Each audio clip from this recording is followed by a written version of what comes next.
कर्पूरगौरं करुणावतारं संसारसारं भुजगेन्द्रहारं सदा वसन्तं हृदयारविन्दे भवं भवानी सहितं नमामि।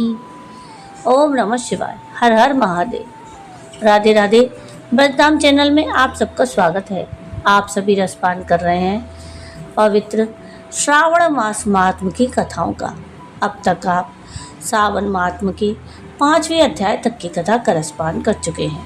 आज के इस वीडियो में हम श्रावण मास महात्म के 6ठे अध्याय की कथा का रसपान करेंगे, जिसमें आप सोमवार व्रत का विधान सुनेंगे। श्री सनत कुमार बोले, हे भगवान, मैंने रविवार का हर्षकारक महात्म सुन लिया। अब आप श्रावण मास में सोमवार का महात्म मुझे बताइए।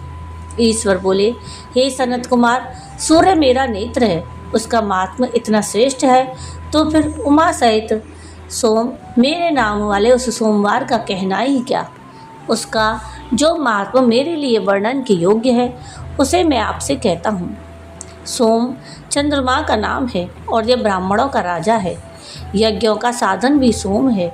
उस सोम के नाम के कारणों को आप सावधान होकर मुझसे सुनिए, क्योंकि यह वार मेरा ही स्वरूप है, अतः इसे सोम कहा गया है। इसीलिए यह समस्त राज्य का प्रदाता और श्रेष्ठ है।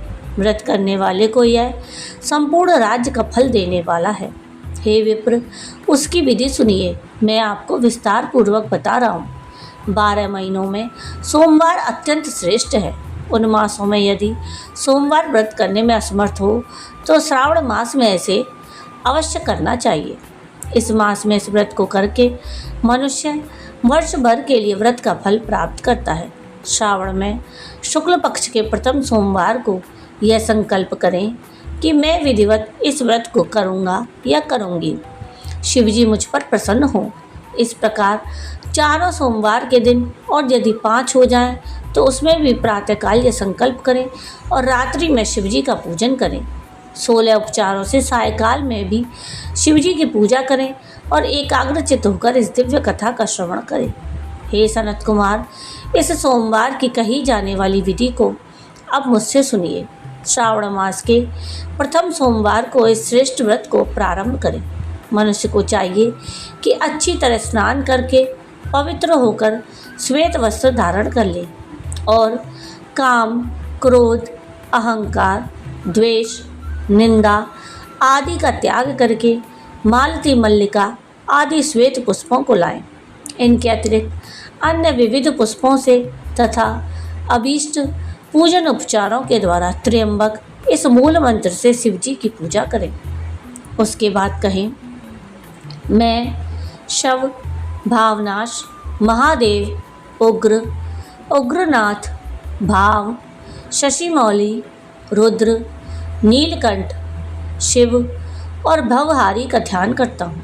इस प्रकार अपने विभव के अनुसार मनोहर उपचारों से देवेश शिव का विधिवत पूजन करें। जो इस व्रत को करता है उसके पुण्य फल को सुनिए। जो लोग सोमवार के दिन पार्वती सहित शिव जी की पूजा करते हैं, वे पुनरावृत्ति से रहित अक्षय लोक को प्राप्त करते हैं। हे सनत कुमार, इस मास में नक्त व्रत से जो पुण्य प्राप्त होता है उसे मैं संक्षेप में कहता हूँ।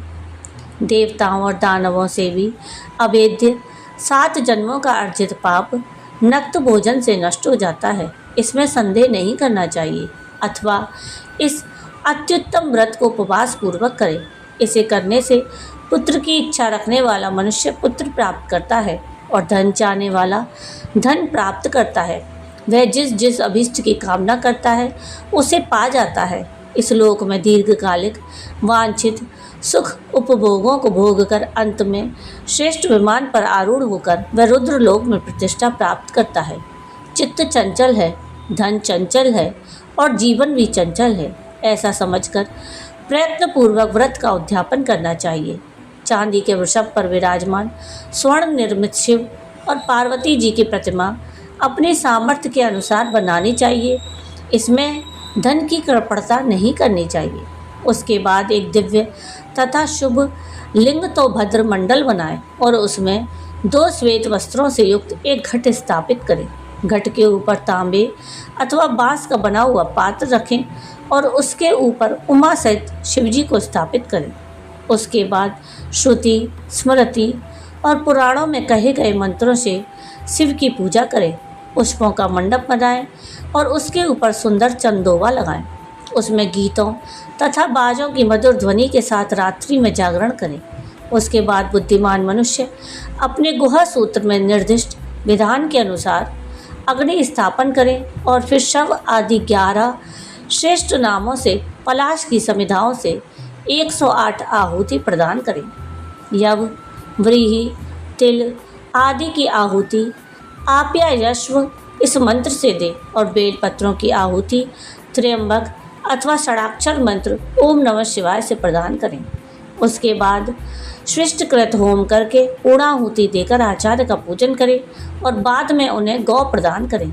उसके बाद 11 श्रेष्ठ ब्राह्मणों को भोजन कराएं और उन्हें वंश पात्र सहित 11 घाट प्रदान करें। इसके बाद पूजित देवता को अर्पित सभी सामग्री आचार्य को दें और तत्पश्चात प्रार्थना करें कि मेरा व्रत परिपूर्ण हो और शिवजी मुझ पर प्रसन्न हो। उसके बाद बंधुओं के साथ हर्षपूर्वक भोजन करें। इसी विधान से जो मनुष्य इस व्रत को करता है वह जिस जिस अभिलषित वस्तु की कामना करता है उसे प्राप्त करता है और अंत में शिवलोक को प्राप्त कर उस लोक में पूजित होता है। हे सनत कुमार, सर्वप्रथम श्री कृष्ण ने इस मंगलकारी सोमवार व्रत को किया था। श्रेष्ठ, आस्तिक और धर्मपरायण राजाओं ने भी इस व्रत को किया था। जो इस व्रत का नित्य श्रवण करता है वह भी उस व्रत के करने का फल प्राप्त करता है। इस प्रकार श्री स्कंद पुराण के अंतर्गत ईश्वर सनत कुमार संवाद में श्रावण मास मात्म में सोमवार व्रत कथन नामक 6वां अध्याय पूर्ण हुआ। हर हर महादेव। तो ये थी श्रावण मास मात्म के 6ठे अध्याय की कथा। अगले वीडियो में हम श्रावण मात्म के 7वें अध्याय की कथा का रसपान करेंगे। आपको आज की ये कथा कैसी लगी कमेंट करके ज़रूर बताइएगा और अगर आपको आज की ये कथा पसंद आई हो तो प्लीज़ इसको लाइक शेयर ज़रूर कीजिएगा और प्लीज़ मेरे चैनल को सब्सक्राइब कीजिएगा और कमेंट में राधे राधे ज़रूर लिखिएगा। वीडियो पूरा देखने के लिए थैंक यू। राधे राधे।